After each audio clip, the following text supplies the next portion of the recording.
So just some FYI for that.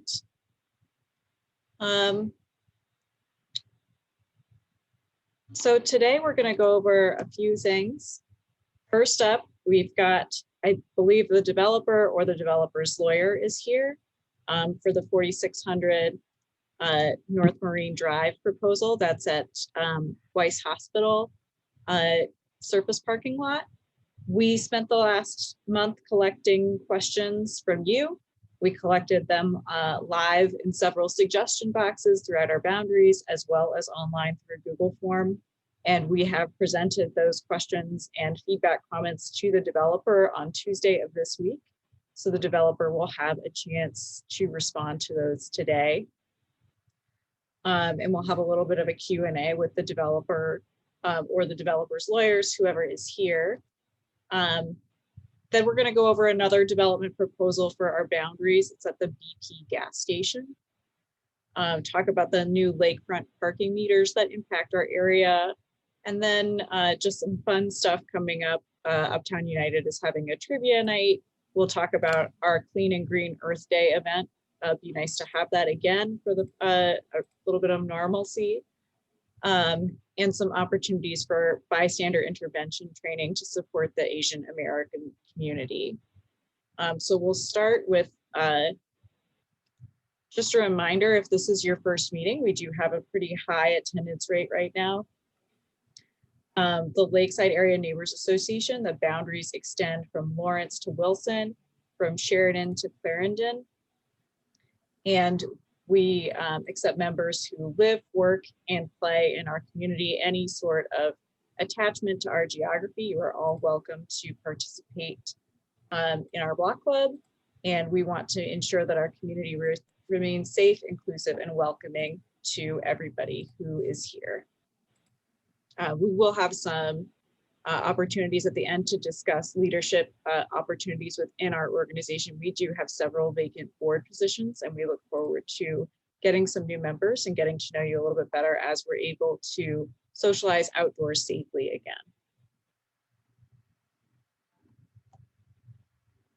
We are going to jump right into the current development proposal at 4600 North Marine Drive.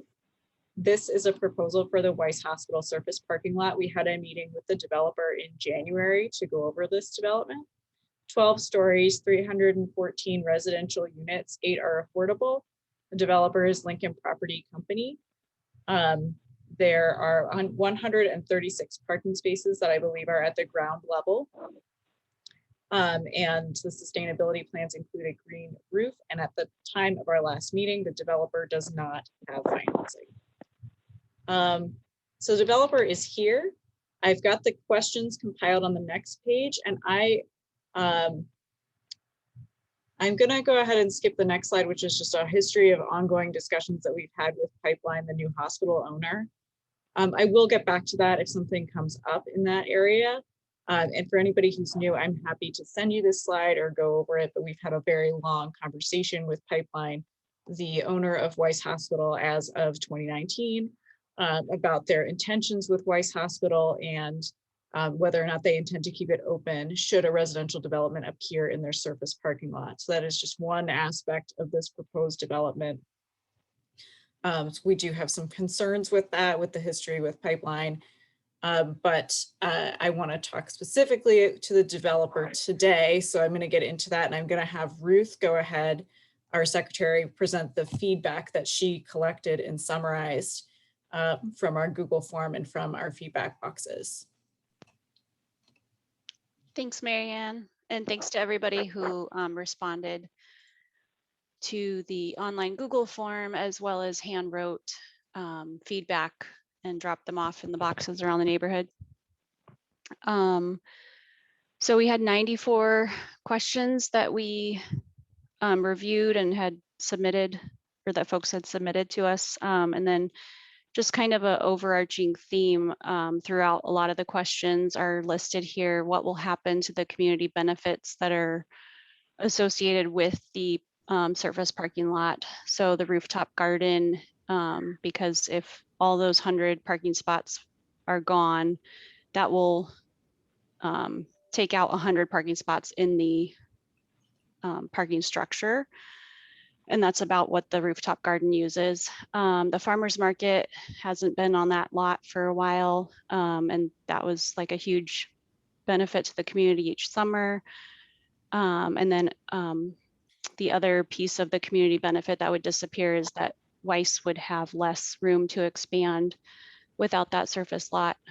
The next question is just, can the neighborhood and the hospital afford to lose more parking space? How can the increased traffic be addressed?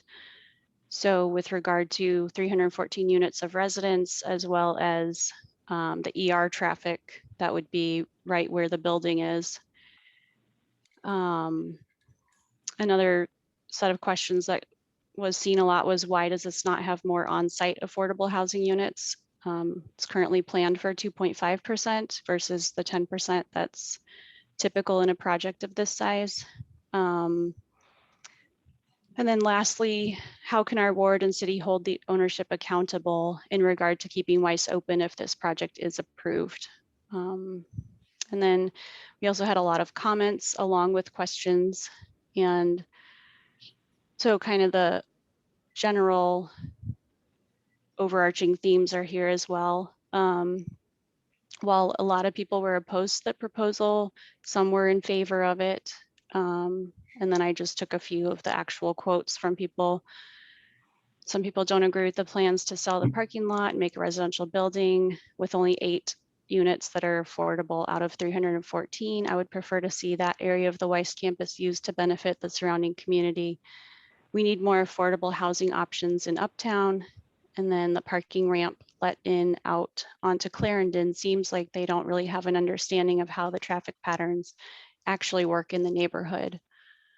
And then Marianne, did you say that you had the like full list of like 140 some items?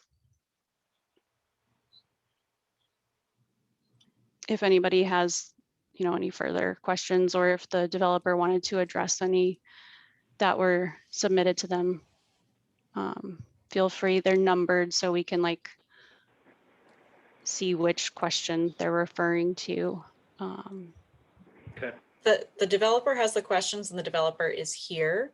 I don't have the questions to project right now, but I can turn it over to the developer to kick us off, and then we can do Q&A in the chat, or you can use the raise hand function in Zoom and I will call on you to speak directly to the developer. We will let this go on for about 20-25 minutes because we do have other agenda items to go through. So just want to set some expectations in advance for how long. And I'm going to ask the developer to also please give us written responses to the questions that we've submitted through email, the compilation of this list. Okay. Thank you, Marianne. My name is Joe Segoviano, and I'm with Lincoln Property Company. And with me tonight, we do have members of the hospital, as well as our architecture and legal team. With us tonight from the hospital is Mary Sheehan, Terry Toohey, and Irene Dumanis. Also with us tonight is Joe Valario and Bob Weber, and then Paul Shadle with DLA Piper. Understanding that we're on very limited time and we want to make sure that we address your questions as best we can. What I would like to do is then kind of open it up to you guys. We do have our presentation available if there are questions on the presentation from the last meeting. But given, I think, the number of questions and the limited time we have, what we'd like to do is understand from you guys what is the most critical answer that we can address for you this evening. So Mary, I guess with that, if you want to field the questions, and then we'll be more than happy to respond. Sure, we'll start with Carrie's. She writes, without selling this plot of land, will the hospital have enough operating budget to stay open for the long term? Can you guys hear me? This is Irene Dumanis. I'm the CEO of the hospital. So I think this question actually came up last time as well. The hospital will continue to operate as a hospital, and we will be here for the long term. Without selling the lot, we will be limited in growth and expansion as we had mentioned before, the proceeds from the sale of the lot will benefit directly expansion and growth initiatives for the hospital.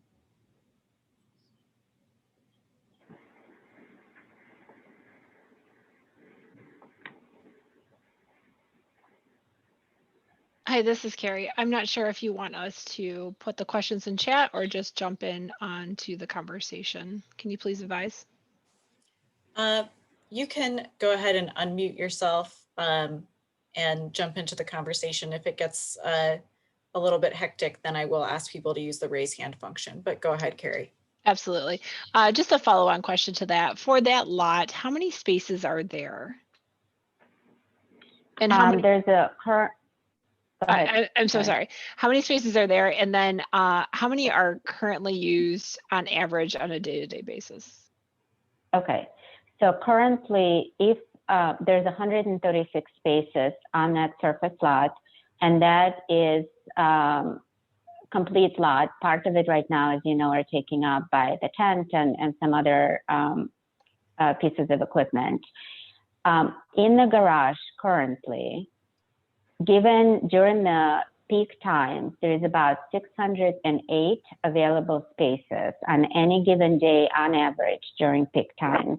So that's significantly higher number than the surface lot. So, and I apologize if this was already answered. So if that lot was unavailable, if we did approve a building on there, I believe it's mostly employees that park in that lot, mostly doctors. Could your parking garage absorb those without taking up spots in the top lots? How does that work?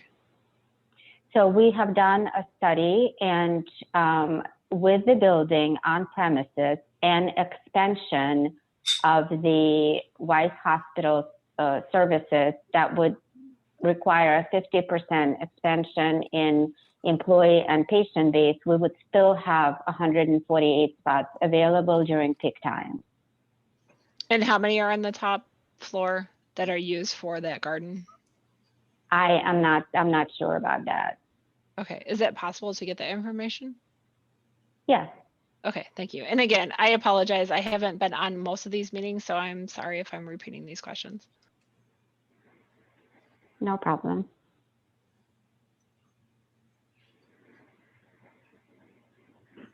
And that was the bulk of the questions I had, so. Great. We'd be happy to also address, I think there are a few questions that are on the screen in the summary of feedback. I can certainly address a couple of those offhand from a developer's point of view. For example, the increased traffic, we will certainly be engaging a traffic engineer that will address the increased traffic to make sure that it is mitigated. That will be part of the formal process and is required by the city. With regard to the affordable, there's a question, why does this not have more on-site affordable units? Correct, there is 2.5 units, which are 8 units on-site, and then we are contributing $3 million to a project within the 46th ward, which does, the ordinance allows us to do that, so that's a choice we made. Also, I did want to make a comment. I had noticed in the very opening comments a kind of a purview of the project. It did mention that we do not have finite financing yet. I wanted to correct that and let everyone know that we do have a fund. At the end of 19, Lincoln Property Company established a fund. We have already reviewed the property with that fund. So as long as we continue to perform based on what we provided to the fund, the financing would be there.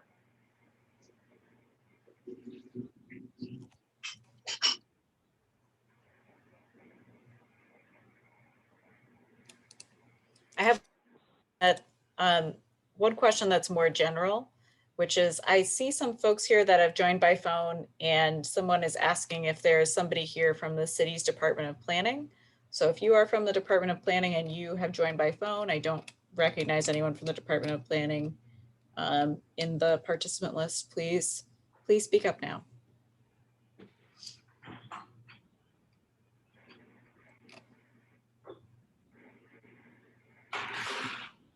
Okay, Well, please don't be shy with your questions. We'll go to Carrie's next question. If there are not questions from anybody else, would you be willing to appropriate more units for affordable housing?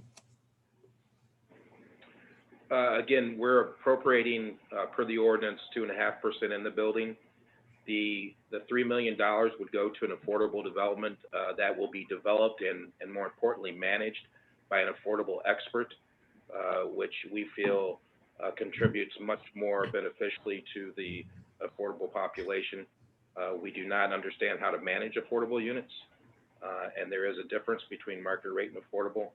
So at this point, based on our discussions with the DPD and with Department of Housing, we feel comfortable with the 8 units in the building and then the $3 million in lieu. So follow-up question to that. With that said, that you are unfamiliar with managing affordable units, that's fair. But with that said, how would you manage the 8 that you have? With the 8 that we have, we will obviously understand what the city's guidelines are. And with our management group managing 8 units within a field of 314, we'll be able to manage that quite effectively. Okay.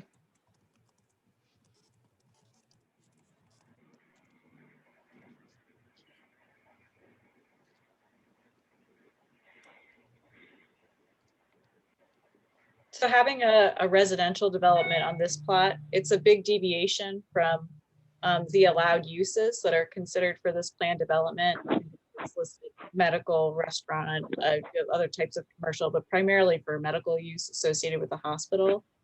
Is there any idea how that change would work? Does that change come with a zoning change for you?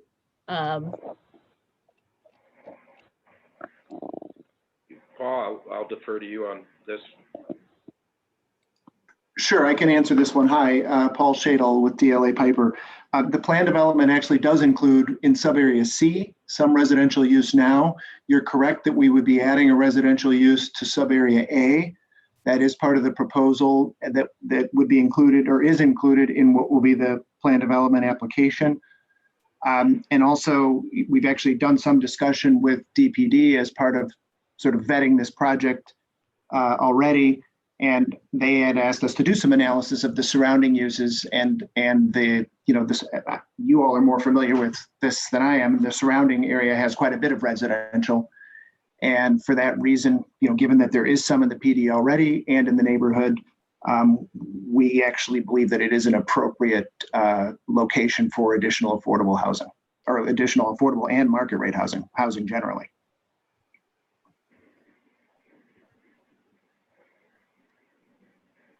We've got another question from Corey, and that says, what would make it difficult to manage additional affordable units?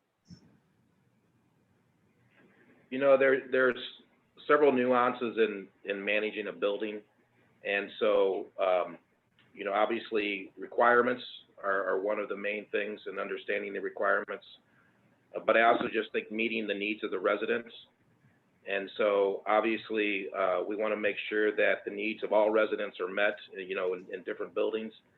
So there's just nuances, and I'd be happy to provide some details in writing to the group based on some input from our management company, and we can get you those answers.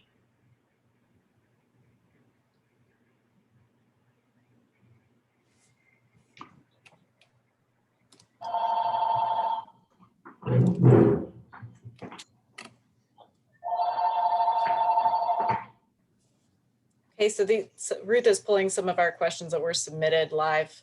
How can open space impact fees and other resources be used to mitigate the negative impacts on neighboring owners and renters?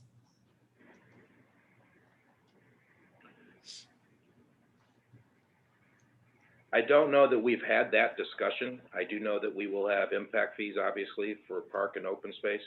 Yeah, I'll jump in again. I think that's actually something that the Department of Planning and would probably have to address how they would use those funds. So Joe, I'm not sure you can answer where those funds are going to go because the city's going to allocate them. Okay.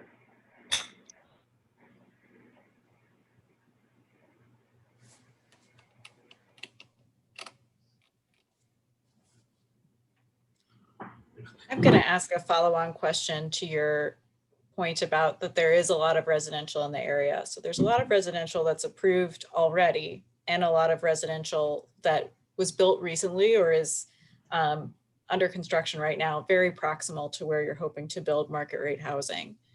What do you plan to do to be competitive and profitable when so much extra housing is being added to the area simultaneously? You know, based on our view of the market, most of the new product that has been out for a year or more is in the 90% occupied range. So we do feel that there is depth in the market. As far as being competitive, obviously we'll offer the best amenities. We're very focused on the amenities. We're very focused on what's happening around the building. So again, we think that the product will be sized right, will be priced right, and with the depth of the market that we've seen, given the new product, we do think that we would be able to lease up and be profitable.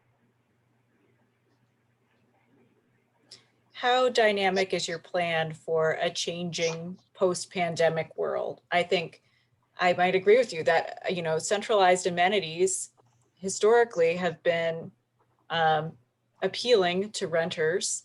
But I think as we're seeing some changes, people are starting to value higher square footage, outdoor space. Have you planned for different outcomes in a post-pandemic world for renters or people who might be looking for something different now that the world has changed? Joe, this is Joe Valerio. I'm a design principal in charge of the project. And first of all, the building will follow all the present recommendations from the CDC in terms of being resilient to a pandemic. Also on our website, we have a page, it's called Beyond C19, where we identify the different things that buildings will have to accommodate in expectation of future pandemics.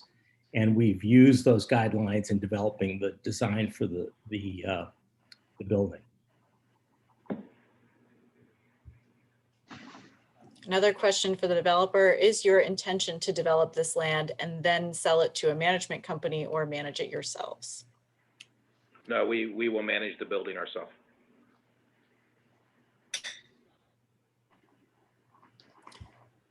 This question is for the alderman who I saw is here. The plan for the small size unit apartment seems to be inconsistent with the 46 ward master plan as published. Please explain how this development fits into the plan. Sure. When any developer requests a loan from a bank, the bank is going to require the developer to do a pro forma analysis. And that is done to not have a repeat of the 2008 mortgage lending crisis. And so when the developer puts together that pro forma analysis, the developer must show the vacancy rates for all different types of apartments: 3-bedroom, 4-bedroom, 2-bedroom, 1-bedroom, studio, micro units. And typically, what we're finding is that the demand and what banks will fund for developers is to do smaller units. So that tends to be the process. So that's probably, and I can't speak for the developer, but my guess is that's why the developer is leaning towards smaller units, because that's how the developer will get their financing.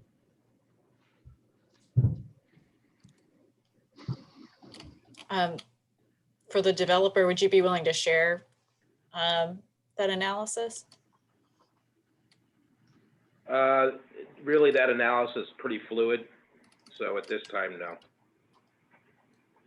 Okay. In the earlier meeting, it was said that the unused hospital FAR, that's floor area ratio, would be transferred to the apartment building. How much FAR is that? How is the hospital FAR different from residential FAR? How much FAR and how many floors would the building have without this transfer? Joe, do you want me to answer that? This is Joe Valerio. Yeah, Joe or Paul, I mean, yeah, with regard to the FAR, that would be attributable to the hospital. I don't think there's a difference in FAR per se, but Paul or Joe, if you want to. Yeah, Joe, go ahead. Joe Valerio, go ahead. But the FAR is not characterized differently, but you can go through what's provided for the PD as a whole. Okay, so just by the numbers, the existing PD plan development FAR is 2.97, and the request that we're making is to increase that to 3.44. That includes a significant amount of space for hospital expansion in the range of 100,000 square feet. In addition, that would allow for the construction of our building, which is 285,000 square feet in area. And just as a side note, within the ward, there are 12 buildings that are between 6 and 7 FAR per square foot. And there are 7 buildings that are over 7 FAR. So the density of the FAR for the entire site is significantly less than the a number of buildings that are in the ward.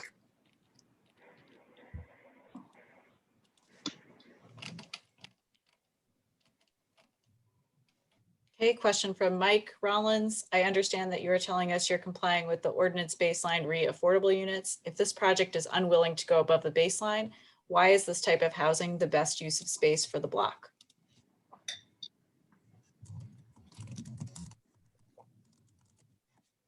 Not sure I really understand the question. I mean, I could try to answer it. I'm going to try to understand it either. Again, this is Paul from DLA. There's a residential is just sort of characterized as residential in the city of Chicago, and multifamily residential is one subcategory of that. And any building of this type that's seeking a zoning change is required by the ARO. The Affordable Requirements Ordinance. Sorry, didn't want to use an acronym. To provide 10% of its units in some form as affordable. And the idea is, I believe that the policy behind that is to do exactly, I think, what the question goes to provide some mix of market rate and affordable housing in new projects. Again, either in the form of units themselves or in the form of funds that go to the city that the city then can allocate for other affordable housing nearby. In this case, with DOH indicating to us that these funds would go to the Sarah Circle project. And so it's, this is how the code is designed to try to encourage this, and this project actually fits those code requirements to a T. So that's our argument for it. Mike, do you want to clarify?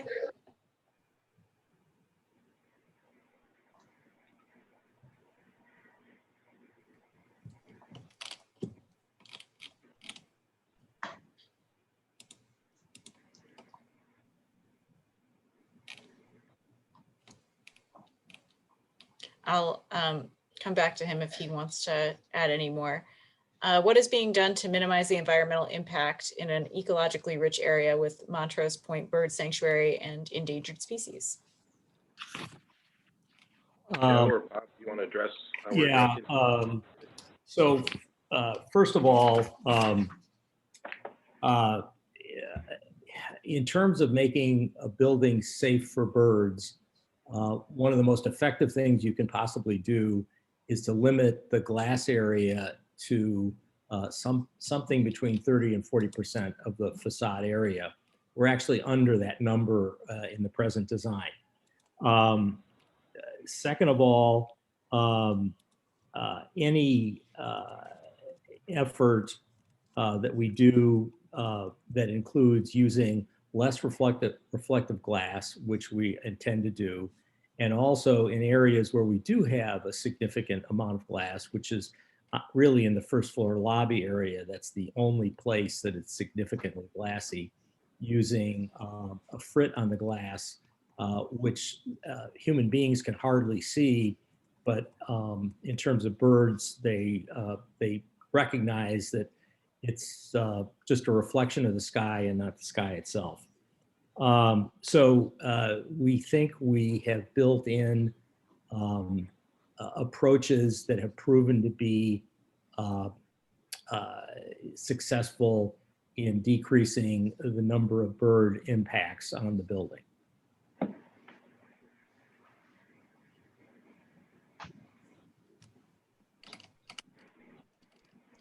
Okay, we'll move right to the next question. When will the results of the shade study be available? At some point in between when we make our formal application to the Department of Planning and when the first Plan Commission meeting would be held. This question is for us at LANA. Is there anyone here from Sarah's Circle who can confirm their agreement with this project or that has already been done with by someone at LANA? Yes, LANA did reach out to Sarah's Circle asking them about this contribution of financing for this project. So Sarah's Circle has a proposed development in the ICA parking lot that's at the corner of Sheridan and Lawrence, which is also in our block club boundaries. Their funding has been approved by the city and was secure in advance of this proposal. So even though the in lieu of fees they are saying are going to go to Sarah's Circle, they are already secure in their funding. They will get their funding from the city regardless of whether or not this project moves forward. So I don't know that, you know, when somebody pays the in lieu of fee into the ARO, I hope that it's perceived as a penalty and not charity, because this is in lieu of having the affordable housing on site. So it's to meet a requirement. The fact that it would be earmarked for this particular funding would be my wallet. Can I leave this here for a second? Okay. Would be It's pretty close. Earmarked for a development in our neighborhood. They're getting money out of this pot regardless. So the next question Wait a is, minute, I was think, there an answer? No, Joe. Yes. Go ahead. I have a quick, go ahead. yeah, sorry. I actually typed the question in and sent it to James and not to everyone. If Sarah Circle has enough funds for the year, can these funds be diverted elsewhere? Well, I don't know what the process is for that or if that's even allowed. I can certainly speak to our view on that. Is, you know, when we approached Sarah Circle, we were told at the time that they did need the funds, so we did reach out to the Department of Housing and requested that they earmark them for this project. So that was the last communication we had. As far as being earmarked for another project within the 46th ward, I'll defer to Paul. You would probably have more insight on that, Paul. Yeah, or we could defer to the Alderman's office too, but I'm happy to jump in. We did in fact meet with DOH about this, so I'm surprised to hear what was just reported from Sarah Circle. But again, the developer, you are correct that the developer does not control where the in lieu fee payments go. And actually the ordinance is pretty clear that it's not a penalty, actually. It's a payment in lieu of the units that goes into something called the Affordable Housing Opportunity Fund, all of that funding does go directly to support affordable housing. And that's its intended purpose. That's why the fund was created.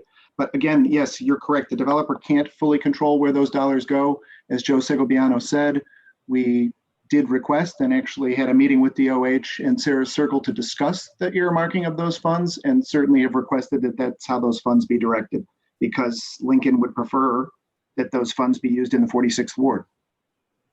And I can add some more insight into this. When Sarah Circle applied to IDA, it's Illinois Housing Development Authority, for funding, IDA said that they would give funding on the condition that the city of Chicago would promise $3 million in funding. And there were two different ways that could occur. It could occur through this particular development where the in lieu fees would go directly to Sarah Circle. That's highly unusual because typically when there's an in lieu fee, there's no control about where that money goes, and aldermen are oftentimes hesitant to use in lieu fees because they can't guarantee it will stay within their ward. but this would be a guarantee within the ward, and it would go to people who earn between 0 and 30% of the AMI. The other option would be to use TIF funds and AHOF funds. AHOF is Affordable Housing Opportunity Funds to provide this $3 million. That's another option. The problem with that, I mean, the two concerns I have is those TIF issues. I'm looking at the Bazazian Library, seeing what we can do to help them. They are in great need of help right now, and TIF funds could help with that. And I would also like to have as much funds as possible to provide other affordable housing, because affordable housing is extraordinarily expensive. It's more than 2 to 3 times expensive to build than market rate housing. The other reason why I'm hesitant to use the second option of TIF and AHOF is that the AHOF funds that builds affordable housing for oftentimes for people who earn between 0 and 30% of the area median income. And if we use those funds from the general fund, it takes away from efforts to build affordable housing in other parts of the city. So typically, when we do on-site affordable housing, it goes to people earning 60% of the area median income, which is great. But most people who need affordable housing would never qualify for on-site affordable housing. This is an opportunity to have the in lieu fees qualify. So I see it as a win-win.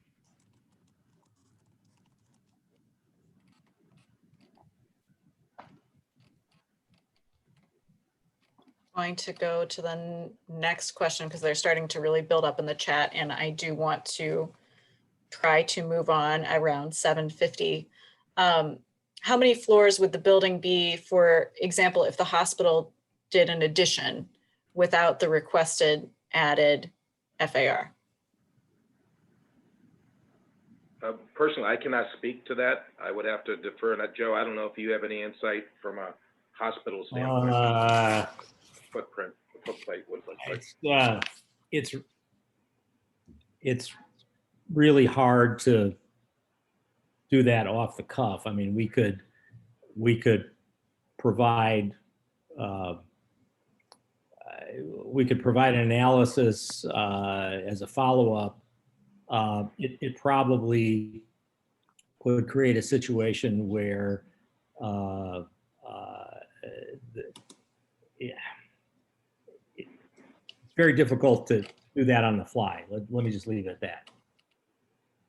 I can do an analysis and get back to people. But by way of example, I think, Joe, our floor plate is 20 to 25,000 square feet per floor. It's 26,000. Yeah. Oh, okay. Thanks, Bob.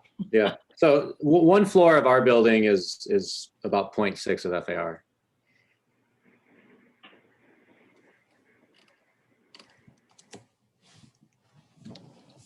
Okay, from Mike. Did anyone consider a larger affordable housing building, such as those considered in other parts of the city, or building taller with more affordable units? Why should we support giving this space to this project? We did consider a taller building, and in working with the Department of Planning and the Alderman's office, we felt that with input from both of those groups, we felt that the 14 stories that we initially proposed was a little too high, being on the lakefront. As far as supporting the project, you know, there is affordable housing that is being contributed from this project. There are the 8 units on site, and then the $3 million, which will go to hopefully a project within the 46th ward. So without the project, there would be none of that available for affordable. Also, roughly on the tax base, it is an additional $1 million in taxes, which I realize goes to the city. Additionally, we are not using any SSA or TIF funds, so that will create additional increment for the TIF, which will not be used by this project. Also, we feel that adding 314 units of residents into the community will also assist in any current retail uses. So although the affordable is per the ordinance, there are still several other benefits we feel that will directly impact the community. I also want to add that their 835 West Wilson just got approval for a zoning increase that would allow 100% affordable building to go there. That's less than a block away from this development. That's housing for seniors. I'm clarifying that. Yes. Yes, seniors only. The next question is for you, James. Why is affordable housing more expensive to build than market rate housing? For a number of different reasons. The primary factor is because of the process they have to go through to get a loan. So, and Sarah Circle can speak to that.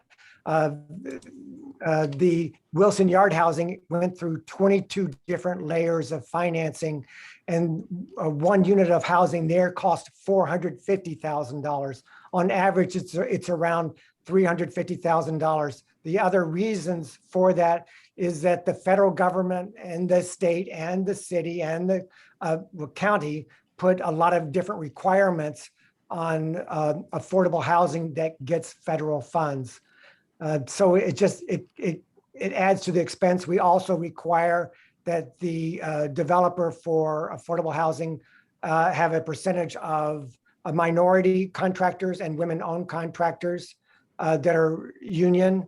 And there's just a lot of other requirements that we put in place for them that we do not put in place for market rate. So it's easily 2 to 3 times more expensive to build affordable housing, which is unfortunate, but that's across the city.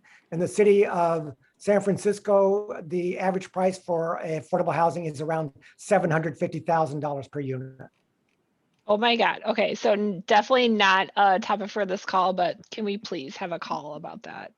That's crazy. Yes. It's all over the country. I agree, but that doesn't mean that we can't try to fix it. All right, I see 3 more questions in the chat, and I want to make sure we get to them. If you have a question, please put it in the chat now so that we can go ahead and move on. And I'll talk about next steps and with the developer and how we'll move forward as a Black Club. But Mike is asking where affordable housing is being built. Please correct me if I am interpreting that wrong.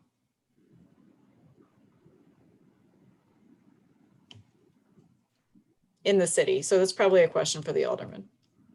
Whereas, well, I can't speak for the city. I mean, but I can speak for the 46th Ward. 835 West Wilson is a senior building. 1001 West Leland is Sarah Circle. It's, I think, 38 units and 50 interim beds of housing. And then Sarah Circle wants to open up another development, and the in lieu fees would fund that. So that's 3 different buildings that provide 100% affordable housing, which is highly, highly unusual for any ward to do that amount of affordable housing in a span of 2 years.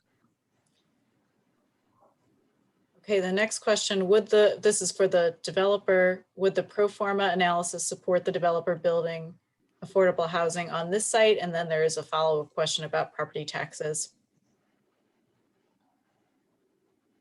Would the pro forma support an entire affordable building on this site?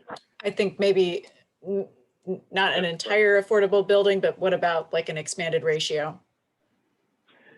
It would not. At some point, it costs the same to build an affordable unit as it does a market rate unit. And therefore, depending on your revenue and your costs, when you look at those side by side, the deal would just not be financeable with any additional affordable units. Go ahead, somebody's. No, go ahead. I was going to say, I can answer that supplemental question there. Yeah. That 1 million, I think the answer is that those dollars do get distributed among all the taxing districts that we all see on our property tax bills. In property tax. And I will make this the last question for our live conversation, but again, we are waiting for a written response from our written compilation of questions to the developer. So this is when Lewis Weiss set up a foundation to benefit Chicago's North Side and a hospital was built to serve the vulnerable neighbors of Uptown. Was anything written in the property deed to guide the future of any land sale? Are there any other ideas of how to develop this property for vulnerable neighbors as intended?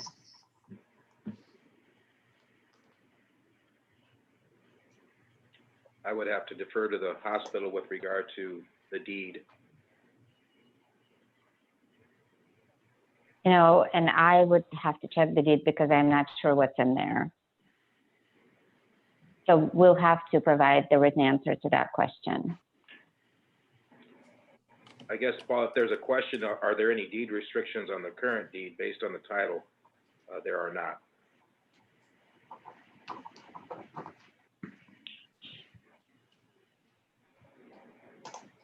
All right.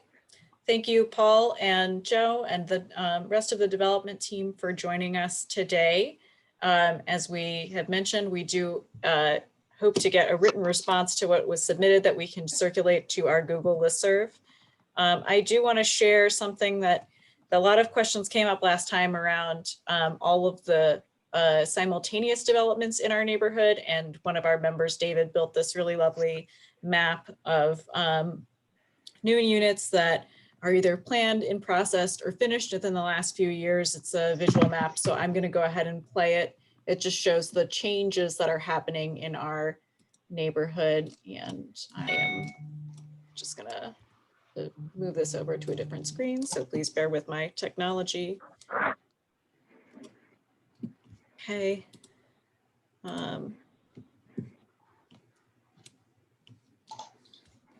Sorry, I see that is small. I'm gonna try again. There we go.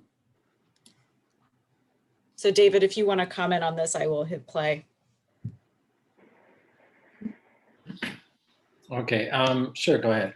So yeah, I don't think there's any other spot in the city that has that many units that are either planned or in the process or finished.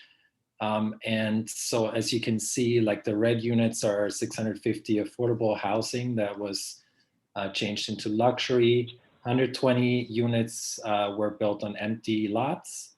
992 units were like non-residential, like for example, the bank building that is going to be residential.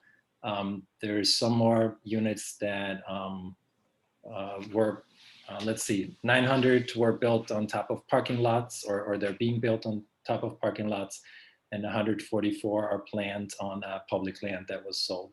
So it was kind of cool to do this project in Google Earth and just kind of see visually like just what's changing in this neighborhood. So. All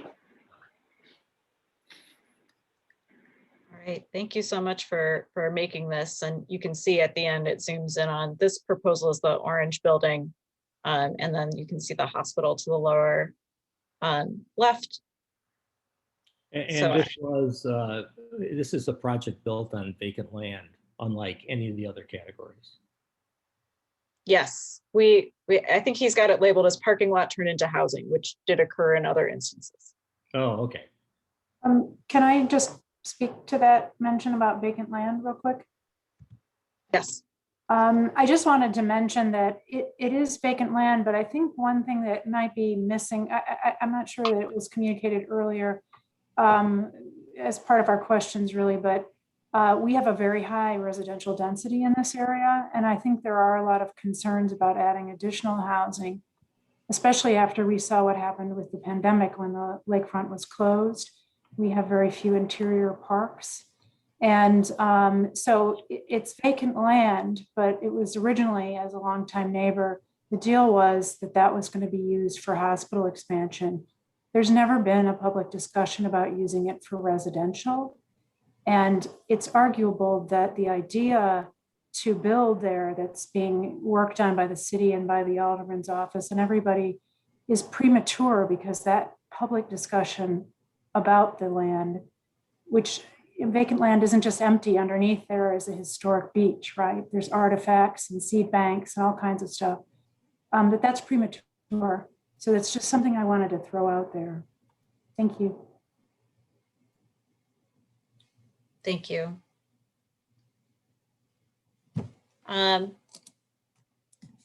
So what is next for us in the timeline? And I'm seeing also a question that says somebody didn't get a chance to complete the survey. It is not too late to ask for feedback or complete the survey. So we started this discussion around December of 2020. We had our initial meeting with the developer in January. We had our first feedback period. We're having our second meeting with the developer now. During the course of the next couple of months, I assume, we will continue to correspond with the developer over email. We'll continue to meet as a block club. And depending on the feedback that we get from this round, it may either prompt another round of feedback or going straight into voting. And we will vote as a block club on this development.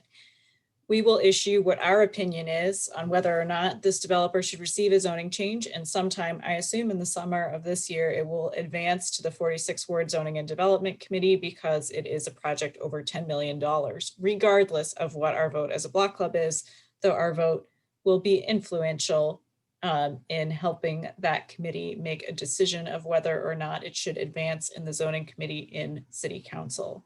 So that is the next part of our timeline. So if you do have feedback that didn't get addressed today, please send it to us as quickly as possible. Any questions, we will continue to send them, and then we will open voting at a later time that we'll announce over email.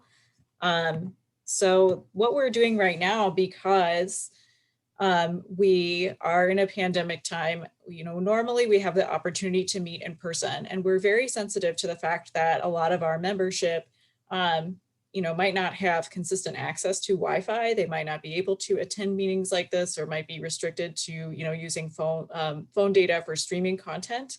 So for those reasons, we have been leaving these physical drop boxes for comment cards in large buildings, 920 Lakeside, 850 Eastwood, 920 Wilson, to kind of replicate the opportunity for in-person feedback. So they're like little suggestion boxes. They stand up, they're bright orange, LANA colored.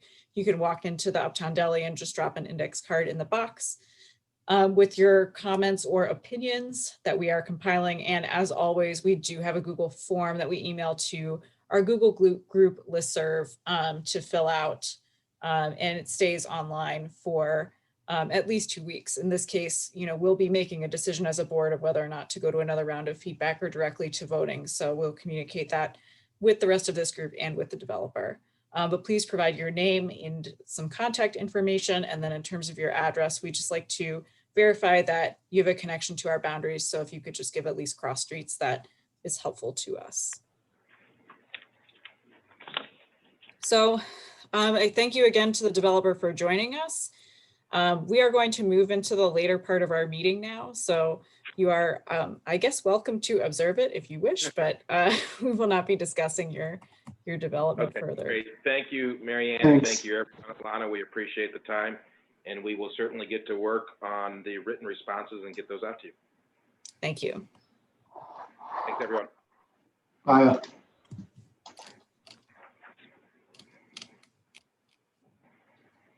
All right. Well, there's no shortage of new developments. I do have another development to share with you. It is a BP gas station. Will not go to the 46 Ward Zoning and Development Committee, but the BP gas station at the corner of Marine Drive and Lawrence is seeking special use permit to change the layout of the gas station and also to add a 2-story building where the defunct car wash is along the southern property line. They're going to revise the curb cuts over on the north property line that goes to Lawrence and along Marine and Clarendon. The north exit will be removed and replaced with 4 parking spots. And I'm going to let Ruth go over this smaller part of the plan in more detail. Step away for a second. Absolutely. Thanks, Marianne. So this is just kind of a zoomed in picture of Can you guys hear me okay? Okay. Of the northern property line for the gas station, they would close off that fence, they would close off with a fence, that opening there that goes onto Lawrence Avenue. And then I guess they'd have like landscaping and some parking spaces, as well as a dumpster would go on that north end of the property. And I'm not able to go to the next slide, but you guys can see a lot of the existing items would stay there.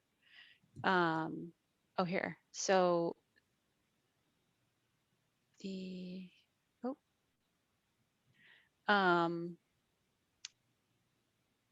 the proposed first floor layout for the gas station. So this 2-story building would be where the car wash currently is, on the southern border of the gas station.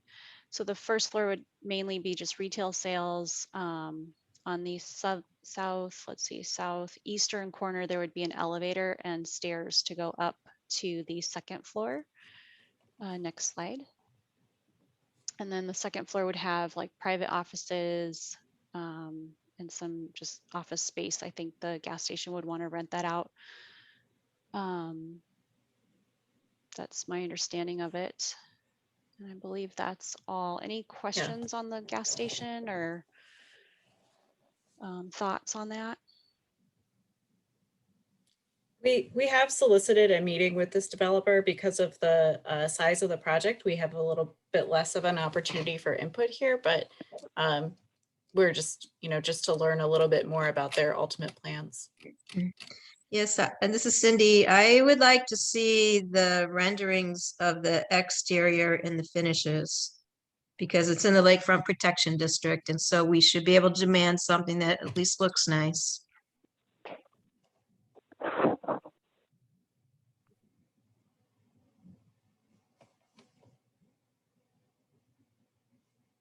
Anyone else? Any idea what kind of offices they're trying to attract here? No, and I'm very curious because I've never seen private offices over a gas station before. Because, that medical building literally behind them is still mostly empty, right? You mean Over the above Walgreens? Walgreens? Yeah, I believe so. Yeah, it's interesting because there's really only, from the drawing, I think there's 1 handicap parking spot and then 4 parking spots that are on the opposite end of the lot. So it would be interesting, like, I guess it would be just people, instead of using their home offices, would rent a private office above the gas station. But I don't think they would attract the same kinds of potential users because at the hospital building, the overhead would be so much more expensive because there's security, there's all these common spaces and security and all of that. And it's so much smaller than, a portion of a floor in that medical professional building. I mean, just looking at this rendering, it kind of seems like they already know what they want to do and they already have tenants in mind. And it's probably not anything that they would necessarily share with us, but I can't say for sure. I think that's a very good question, and I don't know.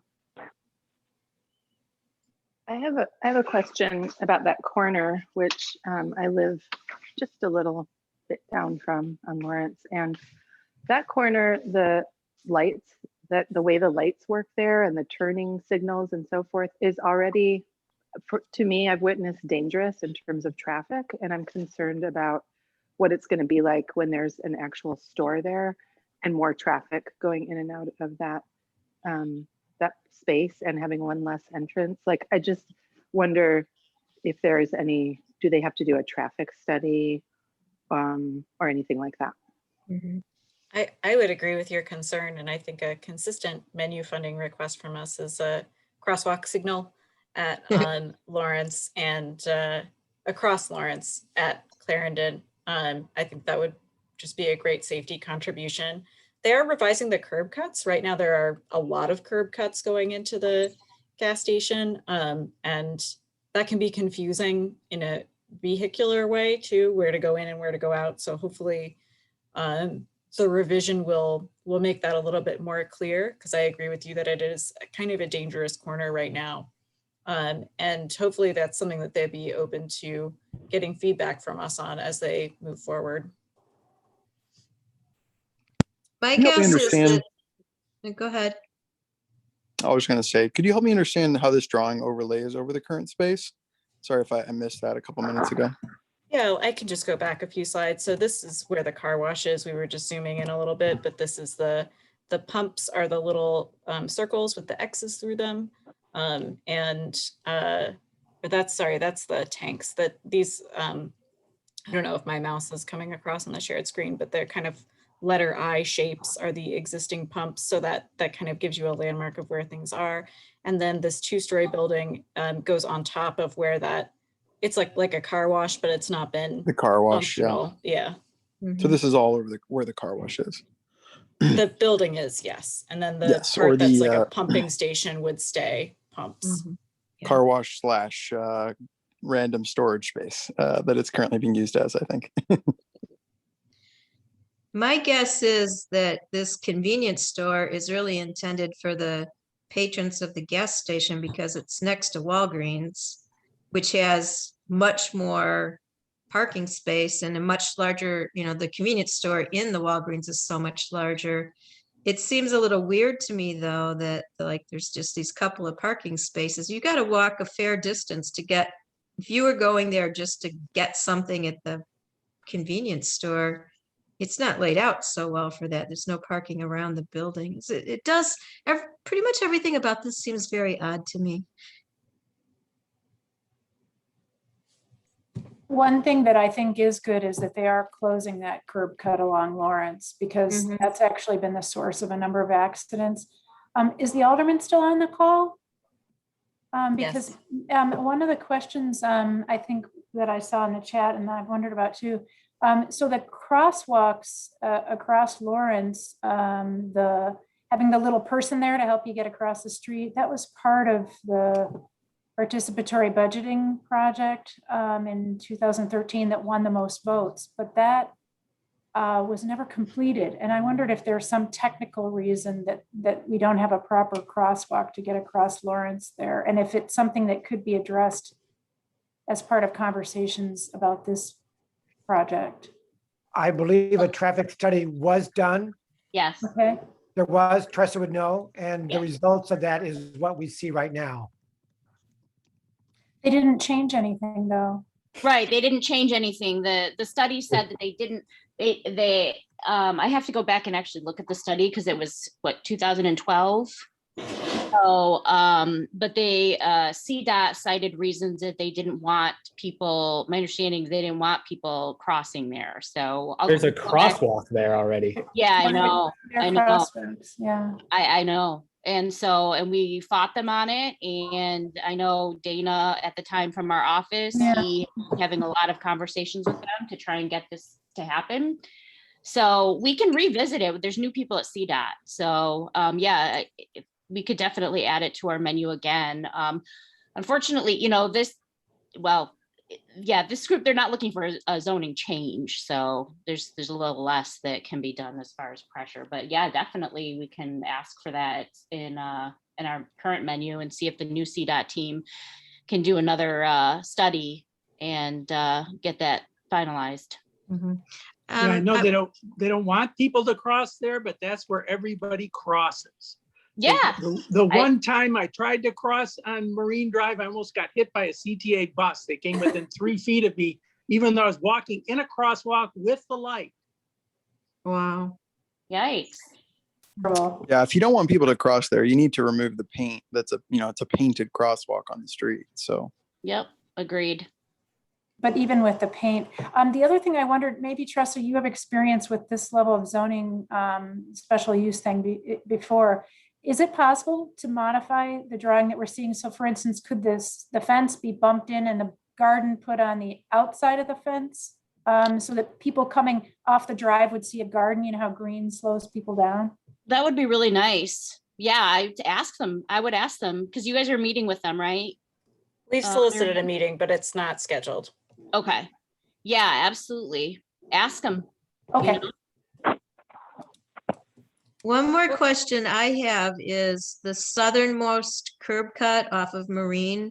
So right near where the car wash was.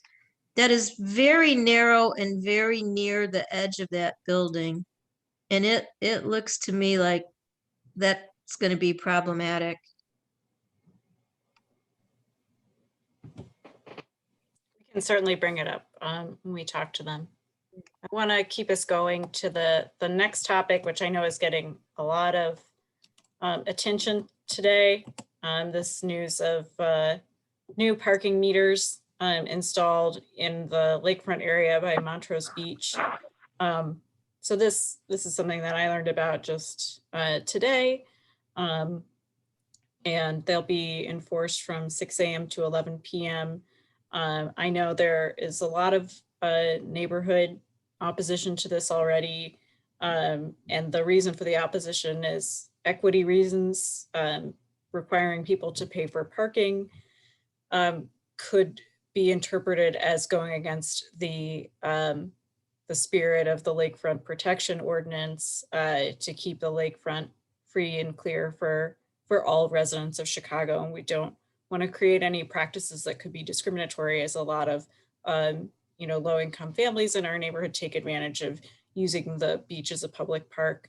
And some may drive in from further away from our neighborhood and take advantage of that parking lot. So I know that the Chicago Area Runners Association has a change.org petition where if you feel the same way and you agree with that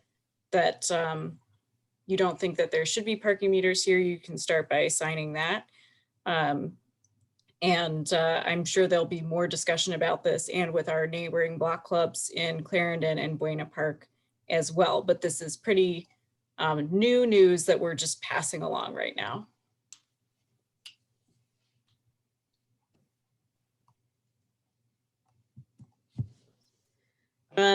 We haven't done a fun thing in a while, but if we want to put together a LANA team for this Uptown Trivia Night, I'm happy to do that.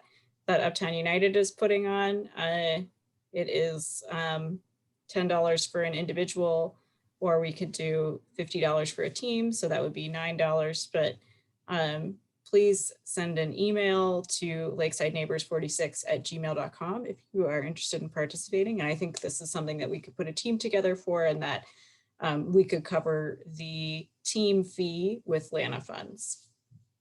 It's next Thursday from 8 to 9:30 p.m.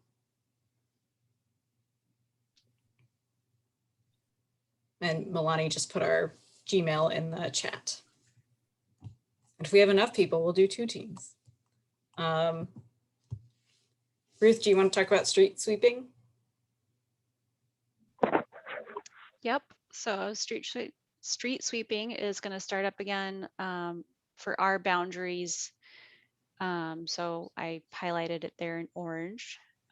April 7th and 8th are the first days, and then you can see the dates there for May, June, July, the rest of the year. And then I also included the map that has the zone 2 and zone 5, just in case you have trouble finding parking in our area. Just be aware that the beginning of April, so April 5th and 6th will be zone 2 if you park to the west of our boundaries, and if you park south of our boundaries, zone 5 is April 13th through 14th is when that starts up. So don't get tickets, folks. Move your cars when the signage is there and applicable to you. Birthday, I know we're well over the hour now, so and I don't think that Jen Bullman is here anymore. We should all congratulate her because she's the new office manager for Uptown United. I know she was really working hard on applying for that role, but she and Ron Caperton are our beautification chairs. So we didn't do our clean and green last year. It was like right at the beginning of the pandemic. This is a picture from 2 years ago. We partnered with Clarendon Park Advisory Council and the Clarendon Park Neighbors Association that I'm told is growing. So these are just some questions I have for the group. Do we want to partner with Chicago Park District if they're doing a clean and green this year? Should we do a partnership with CPNA again? And Ron talked last year about doing a planting project near the former Lakeshore Hospital in that open lot area, and working with them to see if we could do some planting in the perimeter there. And also Leland Greenway, working with Uplift High School is another opportunity for us to do a planting project. So just wanted to pause here and gauge interest on this activity. If we were to do it, Earth Day, I think is in late April, a Saturday is when the Park District typically celebrates it. And the Park District actually, last I knew, said they're still unclear what they're going to be doing. But I know of a number of people that are going ahead with their packs and so on to do some cleanup and get things going. And the Clarendon Park Advisory Council is meeting next week, so it would be a great opportunity for us to solicit their help if something we want to do. Actually, next week is the big meeting to look at the plans for Clarendon renovation. And I'm just popping info about that in a file that gives the flyer into the chat.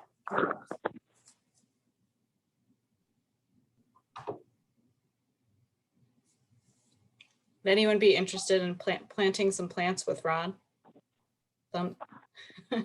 Mike?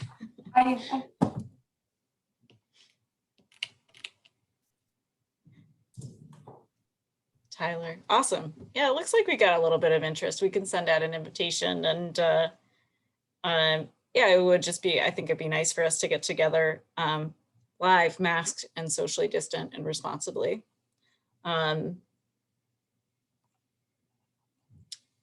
Oh, good, Sean. Thank you, Sean. Jen's spouse. We have, I think, one more thing that we wanted to highlight. So,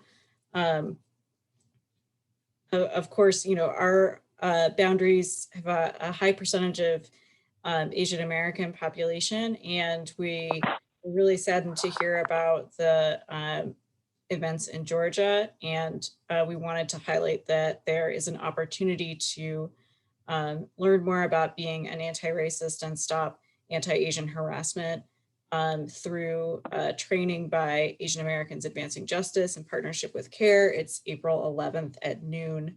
And the sign up link is in the PowerPoint, and I'll also post it in the chat if you're interested in that. Definitely an opportunity for us to support our Asian American community. And with that, there is just one more slide. Wait, sorry, Marianne, I wanted to add a little note to that, if I can. Yes. So this specific date, this is Corey, is one that's being hosted by 46 Ward Neighbors Against Police Violence. Asian Americans Advancing Justice is going to hold this training for us on April 11th. But I just want to let people know that there are many other trainings that they are hosting. It's not just April 11th, it's several dates all through April, and you can go to their website and sign up directly with them if you're interested in other dates, and please spread the word. So it's Asian Americans Advancing Justice Chicago is their website. Thank you so much. Thank you for the clarification. Mm-hmm.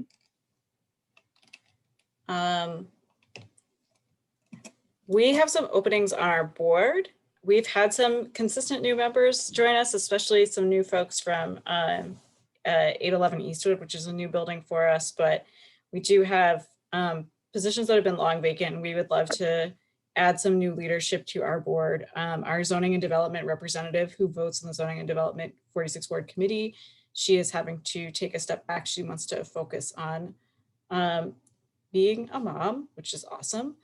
So we will have the opportunity to train somebody to be the Z&D rep. You would learn a lot about zoning. In that role, I am going to cover it in her absence until somebody else is interested in that.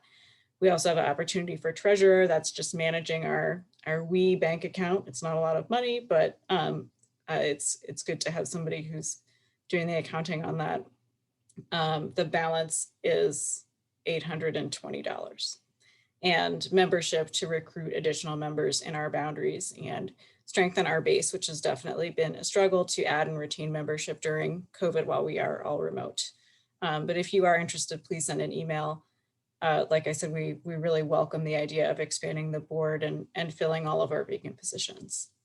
And with that, I will open it up for a forum, and I will, anybody who wants to speak, go ahead. And the formal meeting is over, so I will stop the recording. And please feel free to stick around as long as you would like, or if you must go, please feel free to leave as well. Thank you for staying for the whole hour and 20 minutes.